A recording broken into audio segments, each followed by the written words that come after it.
जाति जनगणना पर कांग्रेस के फैक्ट चेक पर भाजपा नेता शहजाद पूनावाला ने कहा, कांग्रेस फर्जी खबरों की फैक्ट्री है। 2 झूठ फैलाकर ये पहले ही बेनकाब हो चुकी है। पहला, भारत को G7 में आमंत्रित नहीं किया गया। दूसरा, अमेरिकी सेना दिवस पर असीम मुनीर को आमंत्रित किया गया। अब वे एक और झूठ फैला रहे हैं कि जाति जनगणना पर यू टर्न ले लिया गया है।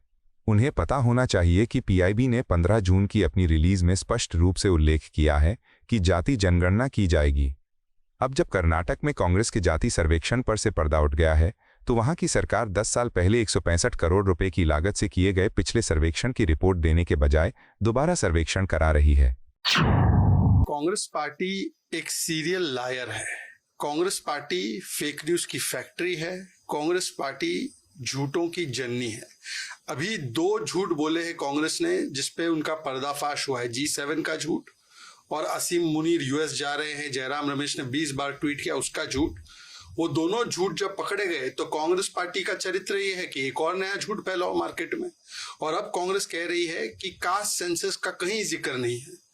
15 जून को जब गृह मंत्री अमित शाह जी ने सेंसस ऑफिशियल्स के साथ मीटिंग की, तो ऑफिशियल भारत सरकार के प्रेस रिलीज में कास्ट एन्यूमरेशन के बारे में लिखा गया है।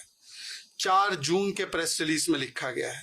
30 अप्रैल के प्रेस रिलीज में लिखा गया है। पर कांग्रेस पार्टी ये झूठ क्यों फैला रही है? क्योंकि कल भारतीय जनता पार्टी ने कांग्रेस का पूरा पर्दाफाश कर्नाटका के कास्ट सर्वे को लेकर किया था। ये कर्नाटका में 10 साल तक लटकाने के बाद और 165 करोड़ रुपए खर्च करने के बाद अब कास्ट सर्वे की रिपोर्ट नहीं दे रहे हैं, रीसर्वे कराने की बात कर रहे हैं। और वो भी कह रहे हैं कि हाईकमांड ने बोला। इनका हाईकमांड विदेश में है अभी, पर वहां से उनको आदेश आया है कि एक नया सर्वे करवा दो। तो मतलब OBC के साथ धोखा करना, कास्ट सर्वे और कास्ट सेंसस के नाम पर बरगलाना, ये कांग्रेस का चरित्र है। वैसे सवाल ये पूछा जाना चाहिए, वो कहते हैं ना, झांकी रही भावना जैसी, प्रभु मूरत दिखे दिन तैसी। तो कांग्रेस ने ही तो सबसे पहले कास्ट सेंसस को रोका था। A51 में रिजर्वेशन के खिलाफ नेहरू जी ने कास्ट बोला था।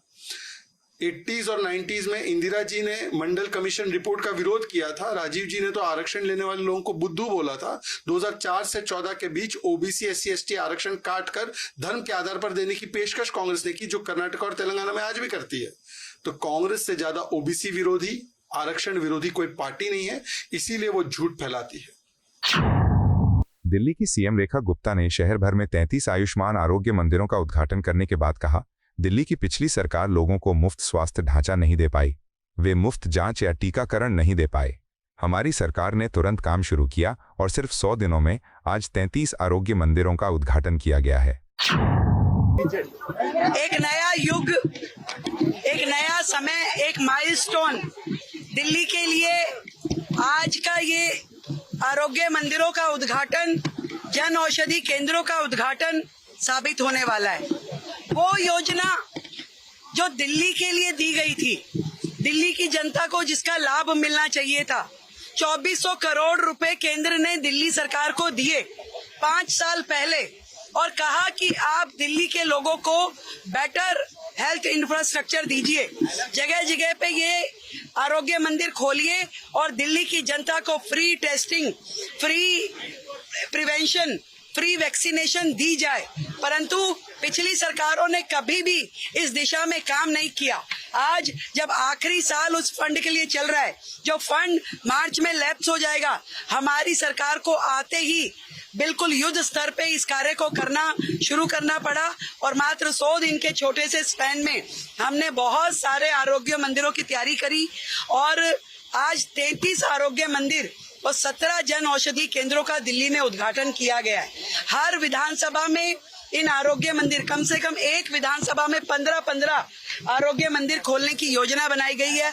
आपने देखा कि कितने बेहतरीन ये आरोग्य मंदिर है, जिसमें वैक्सीनेशन की पूरी फैसिलिटी है, जिसमें इनबिल्ट लैब है, जिसमें प्रोक्योर करने के लिए सारी दवाइयाँ, medical officer, doctor, nurse, paramedical staff, सब चीजें एक अच्छी बिल्डिंग स्ट्रक्चर में बेहतर एनवायरनमेंट के साथ में जनता को दी गई है। कनाडा में G7 शिखर सम्मेलन में PM नरेंद्र मोदी के शामिल होने पर शिवसेना नेता संजय राउत ने कहा, G7 के बारे में कौन पूछता है? PM मोदी को पहले आमंत्रित नहीं किया गया था, बाद में उन्हें आमंत्रित किया गया। कनाडा की कैबिनेट ने पीएम का अपमान किया, लेकिन पीएम गए, उन्हें नहीं जाना चाहिए था। क्या मोदी जी ने ट्रंप से भारत और पाकिस्तान के बीच युद्ध विराम का श्रेय लेने के बारे में पूछा? गुजरात के एक पूर्व सीएम विजय रूपानी की मृत्यु विमान दुर्घटना में हो गई है और वे साइप्रस में हैं। G7 को आजकल G7 में मोदी जी गए, उनको पहले नहीं बुलाया था। मोदी वेटिंग पे थे। बाद में उनको बुलाया गया, उनको भी बहुत विरोध हो गया उधर। कनाडा की कनाडा की कैबिनेट ने भारतीय प्रधानमंत्री को अपमानित किया और हमारे प्रधानमंत्री वहां चले गए। ये देश का अपमान है, मैं मानता हूं। प्रधानमंत्री नहीं जाना चाहिए। और जाकर क्या किया उधर, कौन सी भूमिका ली है? ईरान इजरायल का युद्ध चल रहा है, अब तक कुछ ने आपने सुना है? नहीं सुना ना। प्रेसिडेंट ट्रंप वहां थे, प्रेसिडेंट ट्रंप को मोदी जी ने पूछा वहां जाकर कि आप ये कैसे बोलते हैं भाई कि भारत और पाकिस्तान का युद्ध आपने रुकवाया, मेरे सामने बोलो। ये बोलने की हिम्मत मोदी जी ने दिखाई वहां जाकर कनाडा में? नहीं दिखाई। छोड़ दीजिए, साइप्रस गए थे, फिर और किसी देश में गए थे, यहाँ लोग मर रहे। उनके गुजरात में इतना बड़ा हादसा हुआ, अब तक चिताएं जल रही है। गुजरात के मुख्यमंत्री एक चीफ मिनिस्टर मर गए और मोदी जी साइप्रस में। राज्यसभा सांसद कपिल सिब्बल ने भारत सरकार पर जस्टिस यशवंत वर्मा और जस्टिस शेखर यादव के मामलों को संभालने में चयनात्मक दृष्टिकोण अपनाने का आरोप लगाया। उन्होंने कहा कि इसका उद्देश्य कॉलेजियम प्रणाली को खत्म करना और जजों की नियुक्ति पर नियंत्रण करना है। जस्टिस यशवंत वर्मा के केस में जो सरकार की मंशा है वो तो साफ जाहिर है। विस्तार से मैं उसके बारे में आपको बताऊंगा, लेकिन इस बात से साफ जाहिर है कि जिस जज के खिलाफ कोई अभी मोशन नहीं फाइल हुआ फॉर इम्पीचमेंट, उसके संदर्भ में एक रिजिजू कहते हैं कि मैं पार्लियामेंट में जो कॉन्फिडेंशियल रिपोर्ट है इन हाउस इंक्वायरी की वो रखूंगा और प्रयास करूंगा कि उसी के आधार पे जस्टिस वर्मा को रिमूव किया जाए। और जहां जस्टिस शेखर यादव का सवाल है, जहां इम्पीचमेंट पेंडिंग है, जहां 6 महीने में दस्तखत नहीं हुए,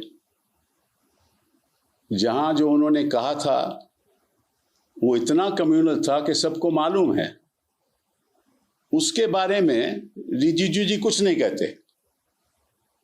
तो जहां तथ्य हैं वहां तो उसकी रक्षा करेंगे उस जज की, और जहां तथ्य है ही नहीं उसके खिलाफ ये कार्रवाई करना चाहते हैं। और मंशा इनकी एक ही है कि किसी तरीके से जजों की नियुक्ति इनके हाथों में आ जाए, ये कोलिजियम सिस्टम को खत्म करें और नियुक्ति इनके हाथों में आ जाए, ये इनकी मंशा है। कनाडा में G7 शिखर सम्मेलन में प्रधानमंत्री नरेंद्र मोदी के शामिल होने पर जेडीयू प्रवक्ता राजीव रंजन प्रसाद ने कहा, G7 मंच एक सम्मानित मंच है। प्रधानमंत्री मोदी वैश्विक तनाव के उभरते केंद्रों पर चर्चा करेंगे। साइप्रस में भारतीय लोकतंत्र का परिणाम देखने को मिला। अब G7 शिखर सम्मेलन में महत्वपूर्ण बिंदुओं पर चर्चा होगी। भारत अपना पक्ष मजबूती से रखेगा। निसंदेह ये G7 का फोरम एक प्रतिष्ठित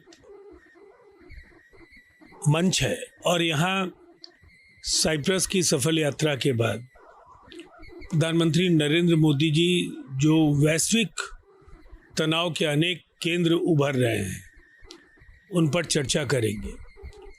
और निसंदेह जो भारतीय कूटनीति का जो असर है वो साइप्रस में दिखा। साइप्रस की सरकार ने सर्वश्रेष्ठ नागरिक सम्मान से प्रधानमंत्री नरेंद्र मोदी जी को विभूषित करने का काम किया। और अब G7 निसंदेह या कई महत्वपूर्ण विषयों पर चर्चा होगी और भारत मजबूती के साथ अपना पक्ष रखेगा। जाति जनगणना अधिसूचना विवाद पर कांग्रेस नेता पवन खेड़ा ने कहा, तेलंगाना में जाति का उल्लेख सरकारी आदेश में किया गया था।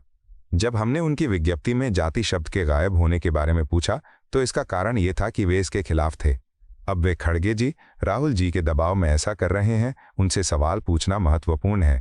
तेलंगाना का जीओ है, शासन आदेश जिसको कहते हैं, जिसमें 3 बार जाति शब्द लिखा है।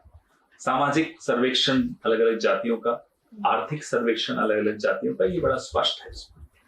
ये भारत सरकार का कल का नोटिफिकेशन है।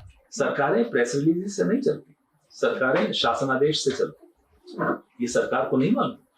तो हमने अगर ये सवाल उठाया कि इसमें जाति शब्द क्यों नहीं है, इसलिए उठाया क्योंकि भारत सरकार, जो कि भाजपा की सरकार, उसकी नीयत इस मामले में हमेशा संदेहास्पद रही, क्योंकि हमेशा इसके खिलाफ थे। ये तो अब कांग्रेस पार्टी के दबाव से, खड़गे साहब के दबाव से, राहुल गांधी जी के दबाव से अब इनको करना पड़ा, झुकना पड़ा, यू टर्न लेना पड़ा। उसके बावजूद कोशिश देखिए क्या किस तरह का इसकी आदेश निकाला है। तो इसलिए उनकी नीयत पे अगर हम समय समय पर सवाल नहीं उठाएंगे तो ये आपको क्या बताएं, क्या कर जाएंगे। ये यू टर्न बार बार लेते ही इसीलिए है क्योंकि हम समय समय पर सवाल उठाते हैं। पवन सर, आप किस चीज का डर है कि अगर सरकार ने नोटिफिकेशन निकाल दिया है, आपको क्या लगता है? इनकी प्रतिबद्धता है ही नहीं सामाजिक न्याय के प्रति, आर्थिक न्याय के प्रति। ये सिर्फ कुछ समूहों के लिए बनी हुई सरकार है। इस तरह की सरकार जो प्रतिनिधित्व नहीं दे सकती अलग अलग समूहों को, जो न्याय नहीं कर सकती अलग अलग सामाजिक समूहों के साथ, ऐसी सरकार संविधान की विरोधी होती है। G7 शिखर सम्मेलन में भाग लेने के लिए कनाडा पहुंचे प्रधानमंत्री नरेंद्र मोदी पर भाजपा नेता शाहनवाज हुसैन ने कहा, प्रधानमंत्री को साइप्रस में सर्वोच्च नागरिक सम्मान मिला, ये भारत के लिए बहुत बड़ा सम्मान है। वे कनाडा में G7 शिखर सम्मेलन में भाग लेंगे। ये भारत के लिए सम्मान है क्योंकि G7 का सदस्य न होने के बावजूद उन्हें आमंत्रित किया गया। वे कई मुद्दों पर चर्चा करेंगे। वे ऑपरेशन सिंदूर के बाद पहली शिखर बैठक में भाग ले रहे हैं। नेता उन्हें बधाई देंगे। प्रधानमंत्री जी का साइप्रस का दौरा बहुत अच्छा हुआ है। साइप्रस का सबसे बड़ा सम्मान उनको मिला है। अभी तक इस तरह के 23 जो सबसे बड़े सम्मान हैं वो प्रधानमंत्री नरेंद्र मोदी जी को मिले, ये भारत को मिले, ये भारत का सम्मान है। उसके बाद वो कनाडा पहुंचे हैं और बेहतरीन स्वागत हुआ है। वहां पे G7 के समिट में वो शामिल होंगे और भारत के लिए सम्मान की बात है कि G7 का मेंबर न होते हुए भी जो ताकतवर देशों को स्पेशल इनवाइट किया गया है उसमें भारत का नाम है। प्रधानमंत्री वहां जाएंगे, विश्व के नेताओं से मुलाकात होगी और कई अहम मुद्दों पर बातचीत होगी। ऐसे भी ऑपरेशन सिंदूर की सफलता के बाद उनका वो पहला G7 मीटिंग उनकी पहली है और पूरी दुनिया में भारत का लोहा माना है, उसकी बधाई भी मिलेगी। आपको यह वीडियो पसंद आया हो तो इसे लाइक करें, हमारे चैनल को सब्सक्राइब करें।